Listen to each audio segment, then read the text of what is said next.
সম্মানিত উপস্থিতি,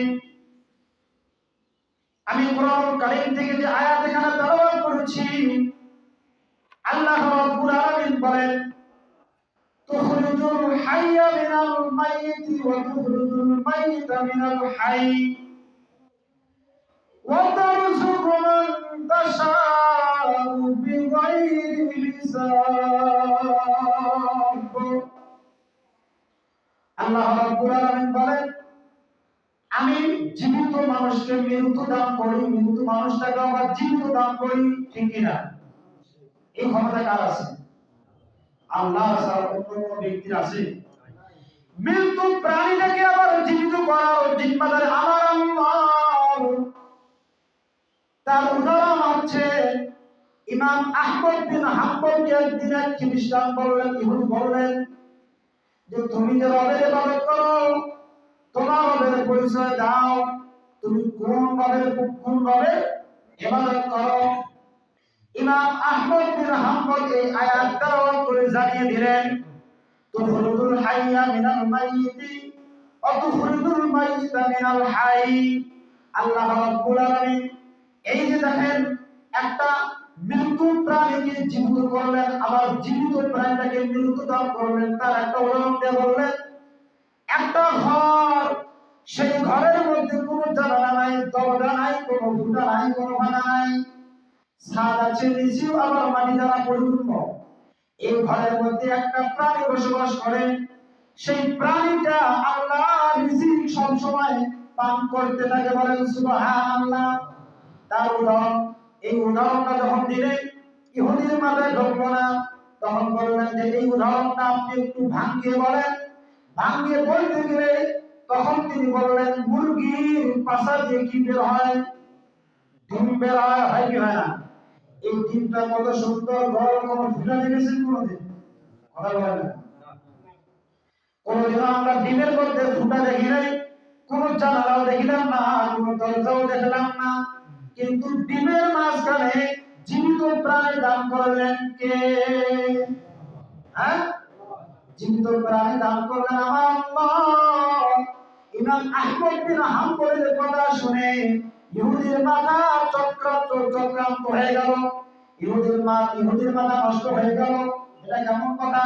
আসলে তো মনে হয় আল্লাহ একজন আছে। ইহুদি তখন বললেন, এই যে ডিমটা একটা ছিল মৃত্যু ছিল না? হ্যাঁ, ডিমটা মৃত্যু, তার পেটের মধ্যে যে বাচ্চাটা আছে এটা জীবিত। এই আয়াত কিন্তু এটাই প্রমাণ করে। এই আয়াত এটাই প্রমাণ করে যে জীবিত মানুষদেরকে আমি মৃত্যু দেই। মুরগিটা জীবিত না? তার পেট থেকে কি বের হলো? ডিম। এই ডিমটা আবার মৃত্যু। ডিমের পেটে আবার বাচ্চা, সেটা আবার কি? জীবিত। ঠিক কি না? হ্যাঁ, এই তথ্য যখন দিলেন, ইহুদির মাথা ঘুরে গেল, ইহুদি তাস করে পড়ে গেল। ইহুদি বললেন, ঠিক আছে, তাহলে আপনার হাতে আমাকে কালিমা পড়ে মুসলমান বানায় দেন, বলেন সুবহানাল্লাহ।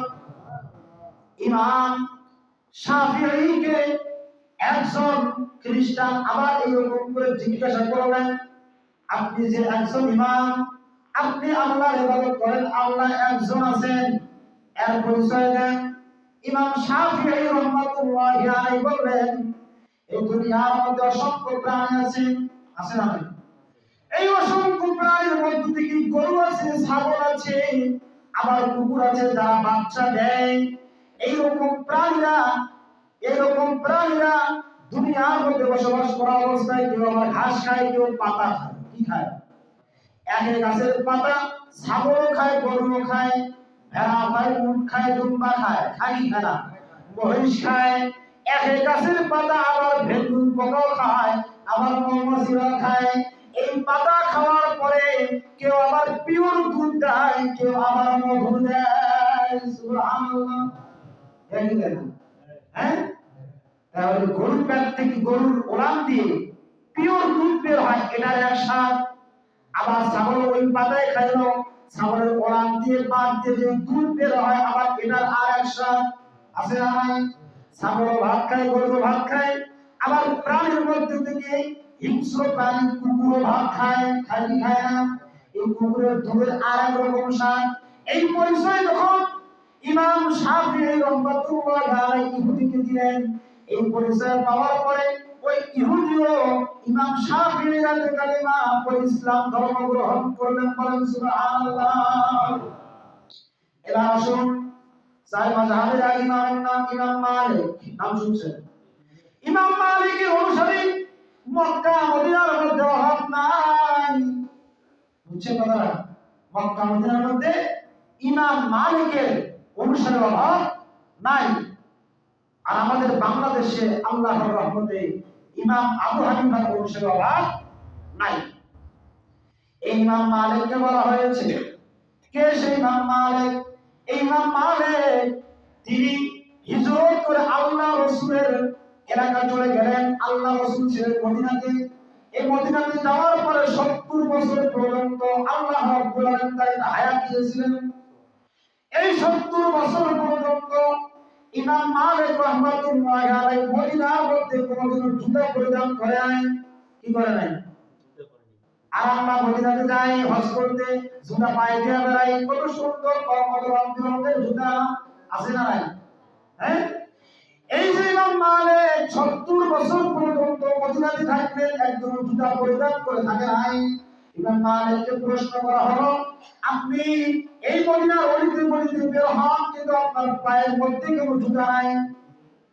ইমাম মালিক বললেন, আমি আমার নাকটা যেখানে লাগাই সেখানে মদিনাওয়ালার মিশকের আম্বরের ঘ্রাণ পাই। বলেন সুবহানাল্লাহ। কার ঘ্রাণ পায়? আল্লাহ রাসূলের মিশক আম্বরের ঘ্রাণ তার নাকের মধ্যে লাগে। বলেন সুবহানাল্লাহ। এই ইমাম মালিককে বলা হয়েছে, হ্যাঁ, এই ইমাম মালিককে বলা হলো, ইমাম মালিক, আপনি যে একমাত্র আল্লাহর ইবাদত করেন, সেই আল্লাহকে আপনি চিনেন? সে আল্লাহর কাজ কি? সে আল্লাহ যে একক, তার বিধান কি? তার দলিল কি তোমার কাছে আছে?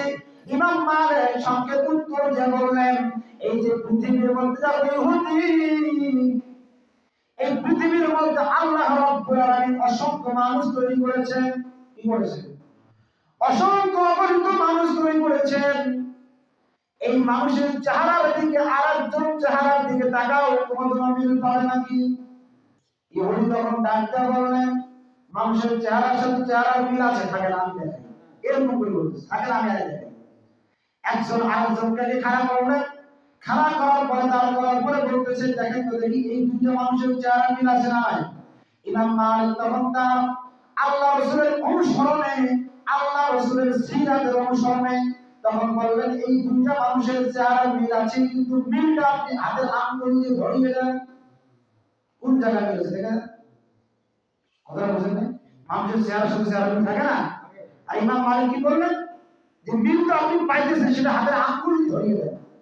যে এনার নাকটা এরকম, ওনার নাকটা এরকম, এনার মাথা এরকম, ওনার মাথা এরকম, ওনার মাথার চুলগুলো এরকম, এনার মাথার চুলগুলো এরকম, হাতের আঙ্গুল দিয়ে ধরিয়ে দেন তো।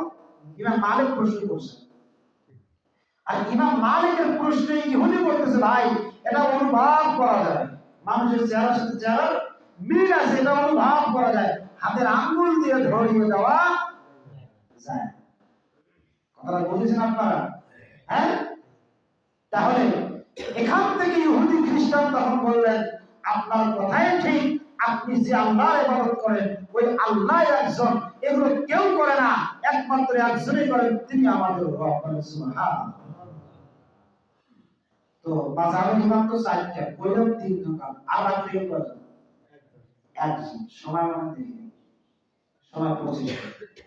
ইমাম আযম আবু হানিফা রাহমাতুল্লাহ আলাইহি, আমি আপনারা যে মাযহাবের ইমামের অনুসরণ করি, চিনেন? নাম শুনেন নাই কোনোদিন? শুনে নাই, এরা শুনে নাই।